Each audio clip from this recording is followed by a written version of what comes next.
খুব সহজেই বাড়িতে বানিয়ে ফেলুন ধনেপাতার চপ বা পকোড়া। শীতের সন্ধ্যায় সবারই খেতে ইচ্ছে করে গরম গরম চপ পকোড়া। তো দেরি না করে বন্ধুরা বাড়িতে তৈরি করে ফেলুন শীতের সন্ধ্যায় মুখরোচক খাবার ধনেপাতার চপ খুব সহজেই।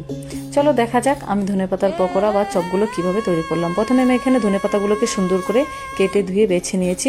এখন একটা গামলার মধ্যে দিয়ে দিব পরিমাণ মতো বেসন, আজওয়ান, আর এখানে দিলাম একটু গরম মশলা, লঙ্কা গুঁড়ো, জিরে গুঁড়ো, লবণ, হলুদ, আর দিয়ে দিব পরিমাণ মতো কর্নফ্লাওয়ার। দিয়ে সুন্দর করে শুকনো অবস্থায় নেড়েচেড়ে মেখে নেব। তারপর অল্প অল্প জল দিয়ে সুন্দর করে মেখে নেব।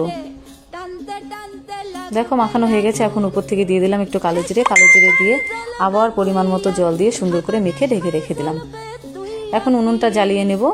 উনুন জ্বালানো হয়ে গেছে, কড়াই বসিয়ে দিলাম। কড়াইয়ের মধ্যে দিয়ে দিলাম পরিমাণ মতো সাদা তেল।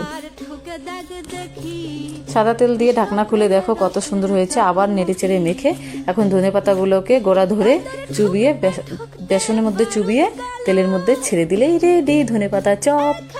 গরম গরম ভাজুন আর খেয়ে ফেলুন, খুব টেস্টি, মুখে লেগে থাকবে। আমার বাড়িতে তো সবাই পছন্দ করে, তোমরাও একদিন বাড়িতে ট্রাই করে দেখবে। ঠান্ডার মধ্যে ধনেপাতার চপ সন্ধ্যাবেলা গরম গরম খুব টেস্টি, খুব সহজেই বানানো যায়।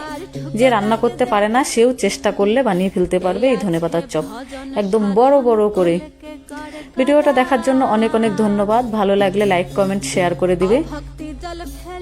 সবাই ভালো থাকবে, সুস্থ থাকবে, আর আমার ইউটিউব চ্যানেলটাকে সাবস্ক্রাইব করে দিবে।